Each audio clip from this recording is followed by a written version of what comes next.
Bismillah. Vrapimi në mes Safas dhe Merves. Umregjiu shkon në Safa dhe Merva, sa po mbrin aty, thot: Inna Safa wal Marwata min sha'airillah.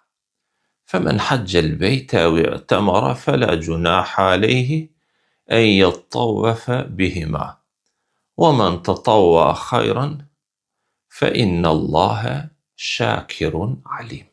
Pra e lexon ajetin. Pra kodrina Safas, kodrinat Safa dhe në Merve në Mekke janë pjesë simboleve të Allahut subhanahu wa taala. Prandaj ai që viziton Ka'ben për hax ose për umre, s'ka kurfar gjunahu nëse sillet mes tyne. Kush bën vepra të mira vullnetare, ta di se Allahu është për një me falenderues dhe i gjithdijshëm. Pra kuptimi i ajetit. Pasi që ta lexon ajetin, pastaj thot: Nebde bima bada Allah. Nebde bima bada Allah bihi. Pra fillojmë me atë që e ka fillu Allahu azza wa jall. Fillon prej Safas, pastaj ngjitet në to dhe kthehet ka Ka'bja. Njëson Allahun azza wa jall dhe e madhron Allahun azza wa jall duke thonë 3 herë: Allahu akbar, Allahu akbar, Allahu akbar. لا إله إلا الله وحده لا شريك له له الملك وله الحمد يحيي ويميت وهو على كل شيء قدير لا إله إلا الله وحده لا شريك له أنجز وعده ونصر عبده وهزم الأحزاب وحده. Përkthimi: Allahu është më i madhi, Allahu është më i madhi, Allahu është më i madhi, nuk ka të adhuruar me të drejtë përveç Allahut, është i vetmi dhe nuk ka ortak, atij Allahut i takon pushteti dhe atij i takon falenderimi, ai sjell jetën dhe vdekjen, Allahu, dhe Allahu është i plot fuqishëm për çdo gjë. Nuk ka të adhuruar me të drejtë përveç Allahut, është i vetmi dhe nuk ka ortak Allahu, e realizoi premtimin e tij, e ndihmoi robin e tij dhe vet ai i mundi të gjithë pra grupacionet. Zbret Safas për të ecë ndërmjet Safas dhe Merves.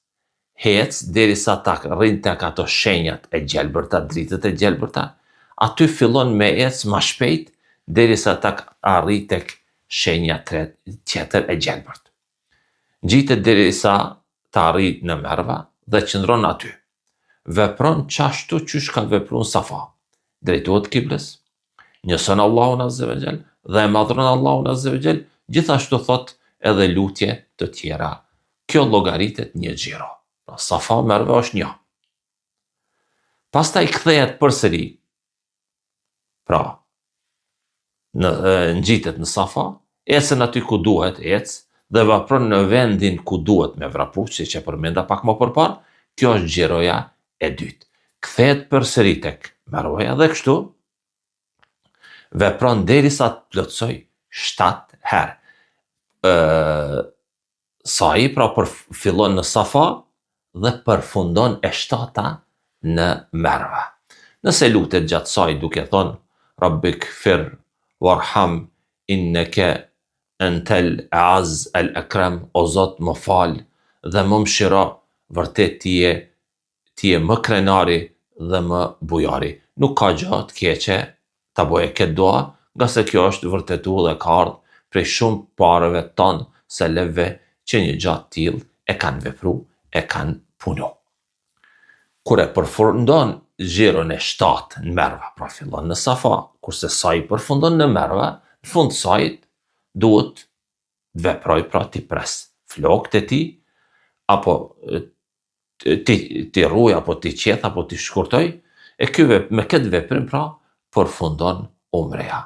Burrat, pra i rrujnë kokat Më e vlefshme është kjo, ose i shkurtojnë flokët. Gratë presin vetëm majat e flokëve. Pas premjes flokëve, umregjiu del prej ihramit, tani ati i lejohet gjithçka çka e kishte të lejuar më parë. O Allah, pranoje këtë umre, fali gjunahet tona, pastroj shpirtin ton, na afro tek ti o Allah, dhe na kthen shtëpi tona të falun dhe të përmirësuar. Wassalamu alaikum wa rahmatullahi wa barakatuh.